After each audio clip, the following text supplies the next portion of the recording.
Welcome back to Tunic. I've decided that I think everyone is tired of me playing this game, and so I should probably try to win it at some point. There's a few loose ends that I have not completely found, but I did get an indication for some of my viewers last time I played that actually there's more than one way to win this game. One way is to try to fight the air and beat the air, but actually that's the bad ending. And so I looked up, hey, what do you have to do to get the good ending to Tunic? And it turns out what you have to do is collect all of the manual pages. So I'm actually really close. So you can see here, I'm starting on the table of contents, which means I'm missing the front cover. So that's one that I'm missing. But if you see, if you go through all of the pages here, I actually have all of the internal pages. The only page that I'm missing is the back page, too. So I'm missing the front cover, and I'm missing the back page. And it turns out, I looked it up to find out, because, I could have just kept exploring idly forever, trying to figure out what to do, but that would make for bad YouTube videos. So instead, I looked it up to figure out what I needed to do to get those last two pages. And so to get one of them, I actually need to go back to the fairy cave, which makes sense. I've been going around finding all of these fairies, and I've been like, well, where are my prizes? What am I supposed to get for this? Of course, you have to go back to the place where you first unlocked the fairies. So you need to go back there, and if you've gotten 10 fairies, which I must have gotten by now, they'll give you one of these pages. The other one is behind the massive door at the top of the mountain. And that massive door at the top of the mountain has got a puzzle associated with it. A big, elaborate puzzle associated with it that I was looking at this, I was like, I don't even know what to do with this information. But I looked it up and I found out what the answer was. So I'm going to try this session to do all the things I need to complete the manual and maybe even complete the game. Now, it's entirely possible that I'll screw one of these things up, but we're going to do our best. So there we go. Coalición has got a general question about Game Pass. So I guess while I'm wandering, this is a Game Pass game, and so is the game that I work on. So while I'm wandering up towards the fairy cave, which I don't know, let's see what the question is. La Coalición asks, do you believe that Game Pass is good or bad or somewhere in between? Also, who do you think it benefits more? Small game devs or big game devs? So I don't have the greatest perspective on this, partly because Game Pass is run by the company that I work for. So, I mean, no one should believe anything I say about Game Pass because I've got a vested interest in Game Pass. Game Pass is one of the main ways that people play my game. And so, of course, I love it. I love Game Pass. As a consumer, I love Game Pass. It's got this huge array of games. They're constantly cycling new games in as they're cycling games out. We're considering, if she keeps her grades up, giving my oldest daughter her own Xbox. And if she gets one of the first things I want to do is probably get her a Game Pass membership because it suddenly gives her access to such a huge variety of games. So I love Game Pass as a consumer, and I love Game Pass as somebody who works for Microsoft.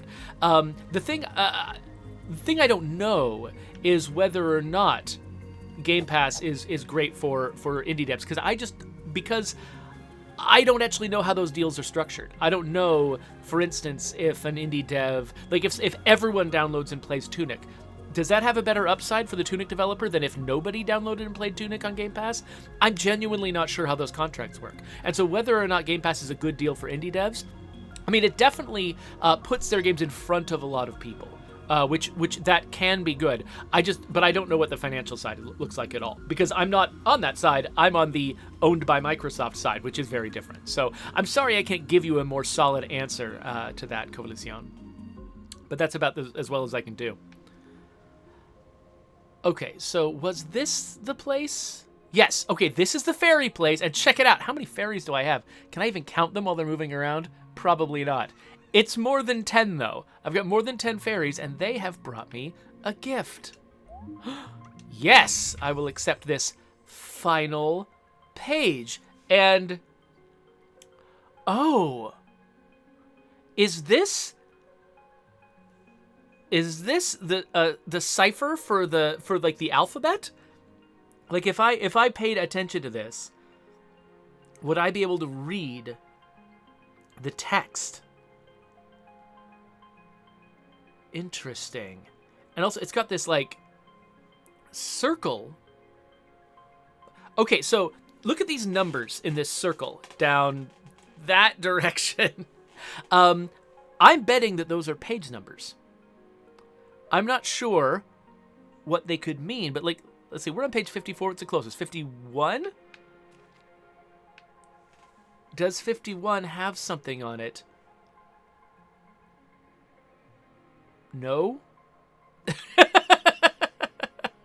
Okay, this is a mystery that I'm not sure how to solve exactly. Tandalense says I should count the circles. Okay, there's 1, 2, 3, 4, 5, 6, 7, 8, 9, 10, 11, 12. There are 12 circles. Oh, there are 12 circles! There are 12 collectibles. There are 12 golden collectibles in the game. And so this is probably telling me that that the golden collectibles are represented by... That makes perfect sense. You know what I've forgotten? I've forgotten where the room that contains those collectibles is. Was it accessible via the old house? Is that where it was? Okay, since this actually wasn't that hard of a trip, let's head back to the old house where I started and remind myself if that's actually where that stuff lives.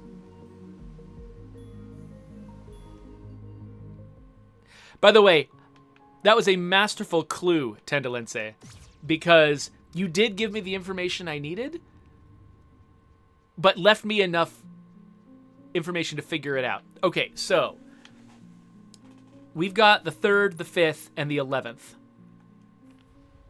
So we got 50. So 53, for instance, was... Actually, I don't remember where I got that. Those skulls, though. The 5th one. The skulls are number 39. Let's go look at 39 and just see what 39 tells me about the skulls. Okay, so this is the right location. Oh, then it's got skulls times 4 listed here. Gotcha. Okay, so if I want to get all the rest of those collectibles, I can probably guide myself there by following this. Like say 50, 53.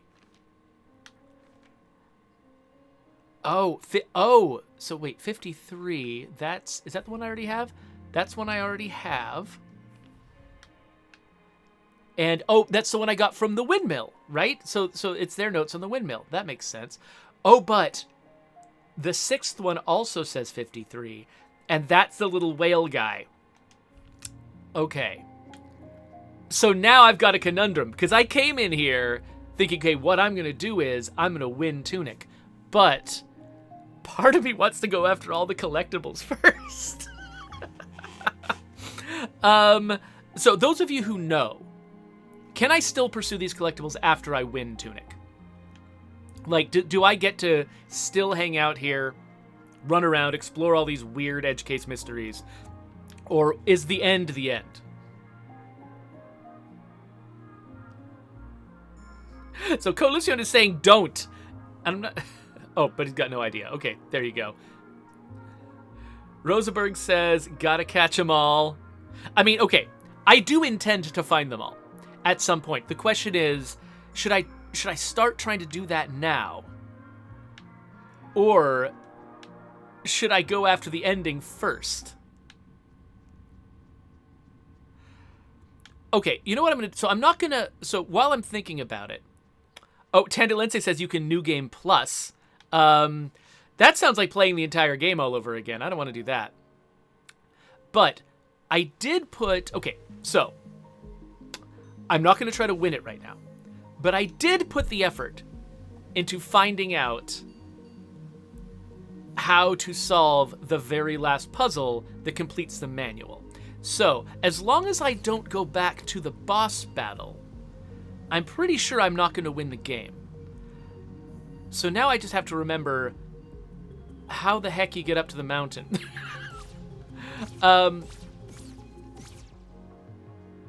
Because the final puzzle is the mountain door. And I genuinely don't remember how to get there. I think it might have had something to do with climbing up above the golden door, I think. There's a couple of different ways up there. But, oh, yeah, like, I think that this might be one of them. Okay, Tendalense says that in New Game Plus, you start with everything except for the dash. Okay, so as far as, like, your character progress goes, you've got everything, but you haven't unlocked the map, and you haven't... Okay, you know what? I do not care about these guys at all. Goodbye! See you later.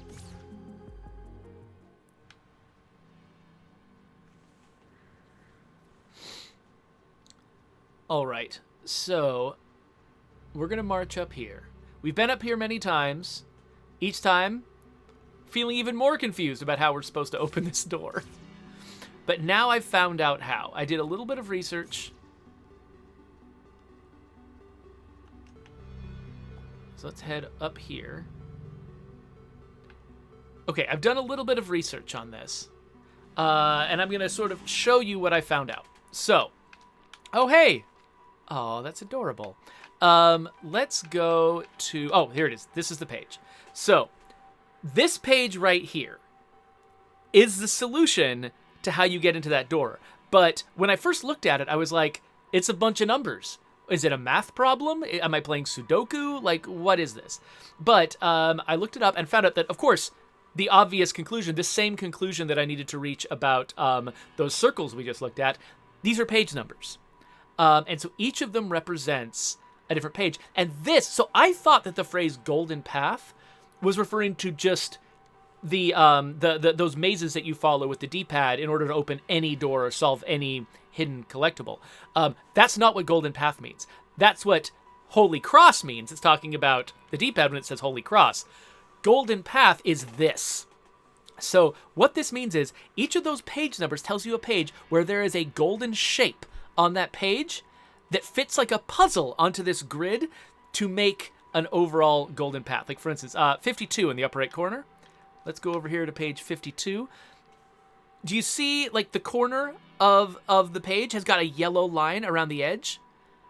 That's a path, like the ones you follow with the D-pad.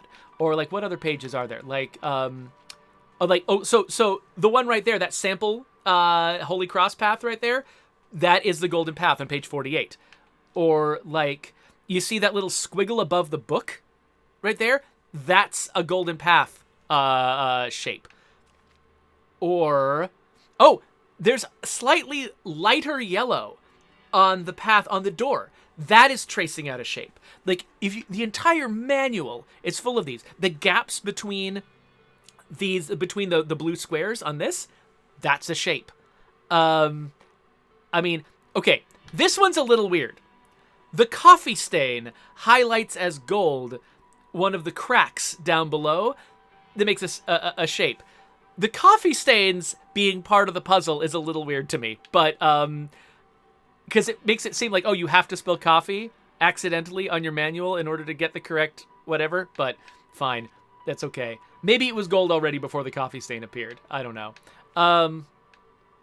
But yeah, the whole manual is full of this stuff. You see the golden path that's traced here starts from the top, goes through the question mark, turns left, goes down, turns right, goes across, up, and then further to the right. That's one of these golden paths.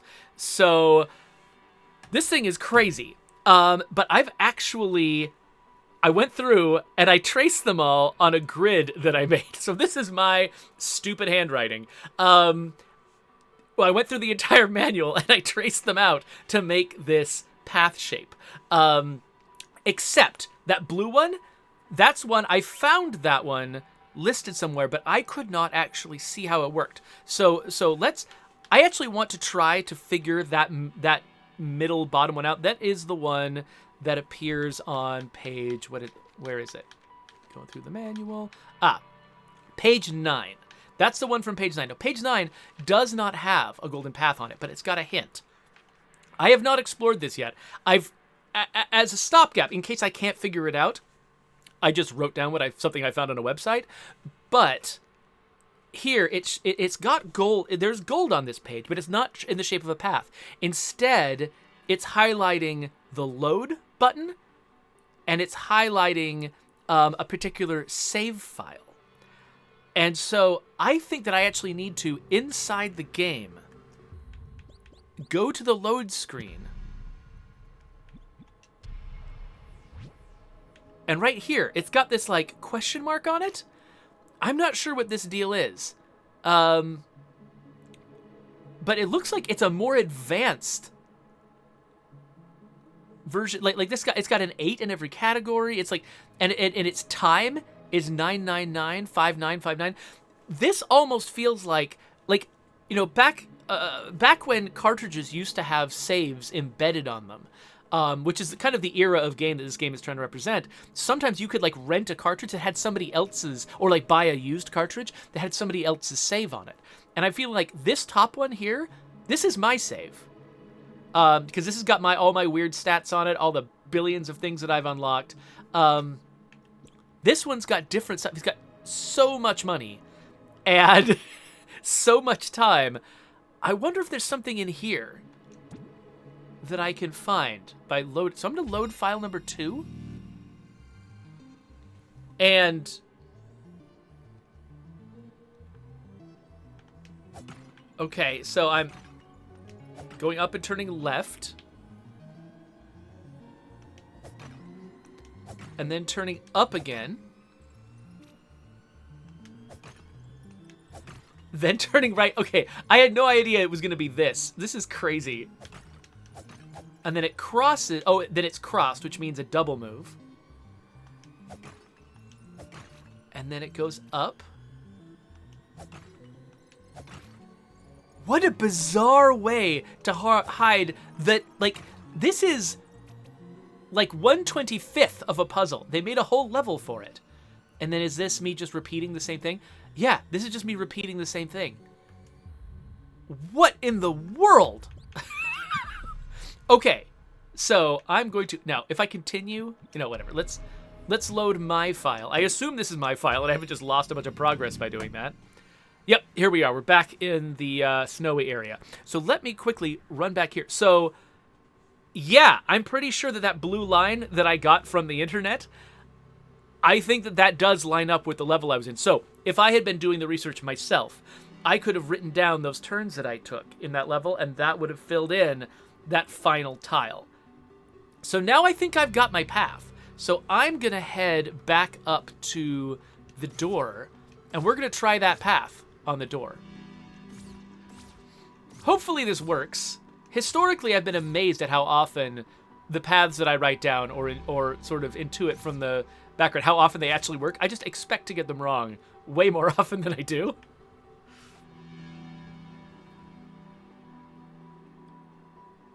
Okay, here we go. So I'm going to pop open this. And okay, so we're going to start at the bottom.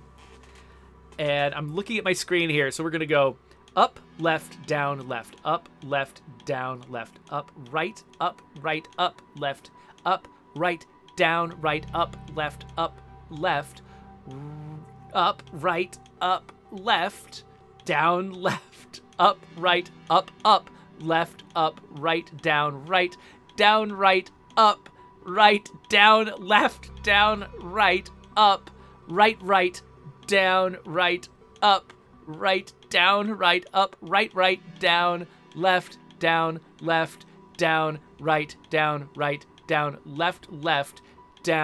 right, down, left, down, right, up, right, down, right, up, right, down, left, right, left, up, right, up, left, down, left, up, left, right, up, left, up! Crap! Didn't do anything. I probably screwed it up.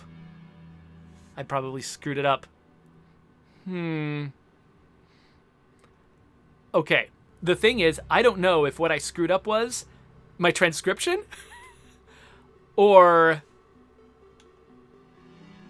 if I just screwed up entering it because it's so long and elaborate. I'm going to try entering it again, see if it works. And if not, I don't know. I'm looking on the internet and double check my work. I did double check all of this on the internet. So let's try this again. Get right up next to the door. All right. Up, left, down, left. Up, left, down, left. Up, right, up, left, up, right, down, right, up, left, right, up, left, down, left, up, right, up, left, up, right, down, right, up, right, down, left, down, right, up, right, right. That's the very top. Down, right, up, right, down, right, up, right, right, down, left, down, right, down, right, down, left, down, right, up, right, down, right, up, right, right, down, left, up, right, up, left, down, left, up, right, up, left, up. Okay. Yeah, I just screwed up my first entering of it. Oh, wow. So we'll come all the way up here. Into what kind of place? Another staircase, and then the final page of the manual. It's here. Okay. We've got the very front, and the signatures of the development team. Nice.